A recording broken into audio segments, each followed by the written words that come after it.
Hi, David Allman here. Welcome to today's video. This is Wednesday, which means that it's an Ask Wallimann episode. I take 3 questions that you guys have asked and answer them. And pardon my voice if it's a little rough. I've been sick for the last 2 days, and sadly, I'm rarely sick. But of course, it had to happen the day when my favorite band is playing in Denver, and I was supposed to go tonight. I don't know if I'll make it. The Neil Morse band is playing down there, and well, looks like I don't want to get the band sick, so I'll probably stay here and just answer some questions. Good news is that these are good questions, and we actually have a theme today. Modes. Probably has to do with the last master classes that I've uploaded on Mondays. But we've got some interesting questions here. I'll try to answer them. The first question is from George, who asks me the following. Do you compose your solos on the spot? And then he goes on, do your fingers play what you sing in your head? Or is the outcome somewhat random and later on when I listen, I think, oh, that sounded cool, and I reproduce that? It's kind of a mix of both, but I try to be in control of what I play. In other words, I try to listen to compose in my head what's going on, or to sing, improvise in my head, and then let it flow through the fingers and through the instrument. Otherwise, the guitar is kind of making the solo, and that happens a lot. Not that it can't be done, and not that it can not sound good, but it doesn't sound very fresh and musical when the music is only generated by your comfort zones, like the patterns that you've learned, the licks that you've learned, and that's where the music can become a little stale.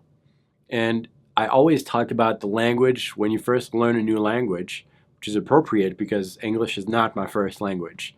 And at first, you just hear it. My first language is French, and at first you just hear the language, and it starts to make sense with you, and then you start to say those words, but you've got to think about how to make those sounds. There's a lot of new sounds in English that is not in the French language, and vice versa. For example, the TH in English, that sound, with your tongue on your top teeth, and let a little bit of air come out. That's something that needs to be practiced for a French guy. It's not natural. And first, it's when you say it, you've got to think about all those things. You hear it in your head. You hear the sound. And we'll go back to soloing in a second. But you hear the sound in your head, and then you've got to think, okay, that sound, in order to reproduce that, I've got to put my tongue on top of my top teeth, let just a little bit of airflow come so that I can have this sound. It's got to be a little smooth, and then it comes out. So you've got to analyze all those things and think about it.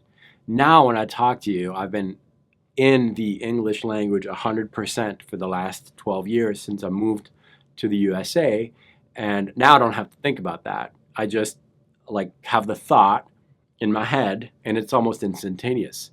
It's not instantaneous. The thought comes in my head first, then through my mouth, but the speed is so fast that it feels like it's automatic. It feels that it's, as the thought comes in my head, my mouth produces it. But my mouth is still the instrument. The thought is inside.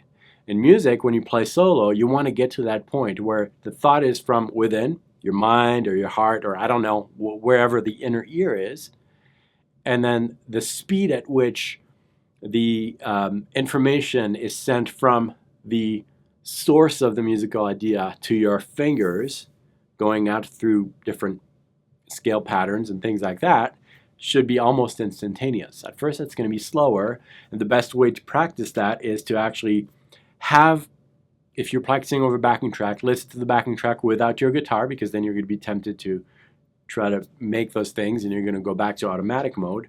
Or if there's no backing track, just in your head with no instrument in your hand, because you're going to be tempted, and sing something. Ba-da-ba-da-ba-da-ba-ba, for example. Then you grab your instrument and try to figure out those things. Then put your guitar down, find another idea. Ba-ba-da-ba-ba-ba-bum, and then try to do that. Not very guitaristic, but it doesn't matter. You're training basically your musical self to convey the information from the source to the fingers, out through the fingers. If you're a singer, it's going to be through the mouth, but a guitar player through their hands, or whatever you use to play guitar. And the more you do that, the faster the speed at which the musical thought goes from the source to the outcome. Get used to doing that. And then when I play today, it's a little bit of both, because when you are thinking, when you're composing in your head and the thought goes through your mind, that's demanding mentally. It requires some attention. You've got to be demanding. And I can't last 5 minutes doing that. I've got to have a break in between to recharge.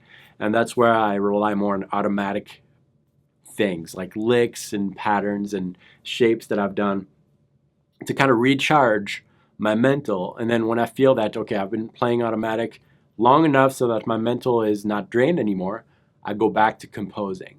I made a video on this, something, I can't remember the title, the exact title, but I'll link it below. And at the end of the video, I'll make sure to tag that. It has to do with 2 cups. Simple cup trick to last longer when you play solos. That's what it has to do with. So watch that video, it'll go a little further. But to answer your question, it's a little bit of both, but I strive to compose in my head and you really use the guitar as an instrument, not as a musical idea generator, because then your music is predictable. Great question. The next one is from Sulan11, and he's asking me, what steps did you take to learn and memorize the modes? Did you write the intervals on paper first, then transcribe that on the guitar? Or did I start memorizing the patterns and associating notes and intervals and all that? So what is the method? I don't think there's only one method, but I'll tell you the one that I used, the one that really helped me understand. Well, first, I spent a lot of time, a lot of years just kind of messing around with patterns and things like that. That gave me some kind of comfort on the instrument, but as far as really understanding the modes, what really helped me was to not have the guitar, put the guitar down, and on a piece of paper write out the modes. Not in terms of notes, as in C or D or A, not in terms of that, but in terms of intervals first. So the formula of the modes, and I just took the church modes first.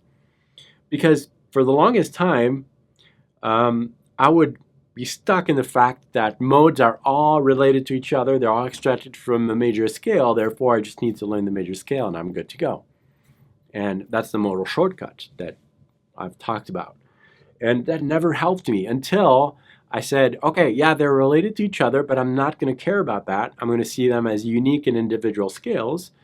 And so what I did is write down the formula of these modes, like root, what kind of second do I have, what kind of third, and so forth. And I wrote that down, and I organized them into families. The major modes, the ones that had a major third, and the minor ones, a minor third. And then once I was able to really differentiate them, I learned my intervals on the guitar. And just learning how to go from a root anywhere to a major third, or a root to a perfect fourth, or all those things. And once I knew my master interval shape, which is in one of the Monday master classes.